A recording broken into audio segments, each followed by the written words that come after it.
দীর্ঘদিন ধরে বাজারে চাহিদা মতো নতুন নোটের সরবরাহ না থাকায় হাত বদল হতে হতে জরাজীর্ণ হয়ে পড়েছে অধিকাংশ টাকা। ফলে এই পচা নোটের যন্ত্রণায় অতিষ্ঠ সাধারণ মানুষ। আমার হাতে ১০০ টাকার যে নোটটি দেখতে পাচ্ছেন, এটি দিয়ে আপনি কিছুই কিনতে পারবেন না, কারণ নোটটি ছেঁড়া। এরকম লাখ লাখ নোটে বাজার এখন সয়লাভ। সাধারণ মানুষ বলছেন, এ ধরনের নোট দিয়ে তারা যেমন কিছু কিনতে পারছেন না, ঠিক তেমনই খুব সহজে ব্যাংকে গিয়ে বদলাতেও পারছেন না। অবাক করা তথ্য হলো, বাজারে যখন নতুন নোটের এমন হাহাকার, ঠিক তখনই বাংলাদেশ ব্যাংক এবং বিভিন্ন বাণিজ্যিক ব্যাংকের ভল্টে পড়ে আছে ১৬,০০০ কোটি টাকারও বেশি নতুন নোট। অর্থাৎ আপনার পকেটে অকেজো টাকা, আর ব্যাংকের ভল্টে পড়ে আছে আসল টাকা।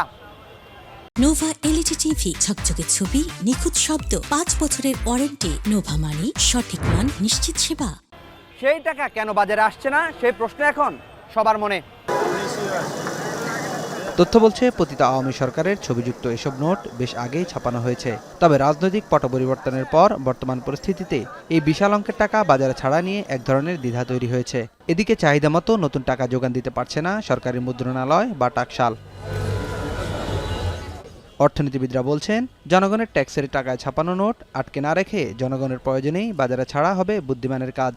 বর্তমান অর্থনৈতিক বাস্তবতায় অর্থনীতি যে গভীর সংকটে পড়ছে, আর অর্থের অপচয় করে আর আমরা টাকা যাতে আর না ছাপাই, যে টাকাগুলো ছাপানো আছে এই টাকাগুলোই আমরা এখন বাজারে ছেড়ে দিই, কারণ এটা তো রাষ্ট্রের স্বীকৃতি, মানে রাষ্ট্রের স্বীকৃতি টাকা। সুতরাং এটা ভল্টে রাখলে এটা কিন্তু রাষ্ট্রের আসলে ক্ষতি হবে। যে পরিমাণ লাস্টে প্রিন্ট করেছে, আমি পত্রিকার রিপোর্ট অনুযায়ী বলছি যে সেগুলা পিছনে খরচ হয়েছে প্রায় ৩০০ কোটি টাকা। এই মুহূর্তে যদি রাষ্ট্রের ৩০০ কোটি টাকার পরিবর্তে আপনি এটাকে আবার সাবস্টিটিউট করতে চান, তাহলে ৬০০ কোটি টাকা এই সমপরিমাণ মুদ্রার জন্যই খরচ হবে, যেটা বাংলাদেশের ভঙ্গুর অর্থনীতির জন্য 600 কোটি টাকা কিন্তু বিশাল।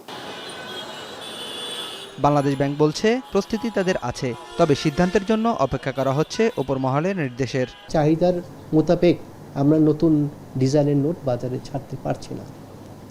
আর পুরাতন ডিজাইনের যে নোটগুলো এখনও আমাদের ভল্টে কিছু রয়ে গিয়েছে, এই ব্যাপারে আসলে সিদ্ধান্ত দরকার। এই ব্যাপারে যদি সিদ্ধান্ত গৃহীত হয় যে না, এই নোটগুলি আমরা বাজারে ছাড়তে পারি অন্তর্বর্তীকালীন সময়ের যে চাহিদা সেটা মেটানোর লক্ষ্য, তবে অবশ্যই আমরা ছাড়বো। এই বিষয়ে এখনও কোনো সিদ্ধান্ত গ্রহণ করা হয়নি। বাজারে জরাজীর্ণ নোটের সংখ্যা কমিয়ে আনতে নীতি নির্ধারকদের উপর ভরসা করা ছাড়া উপায় নেই। নাঈম কামাল, এখন, ঢাকা।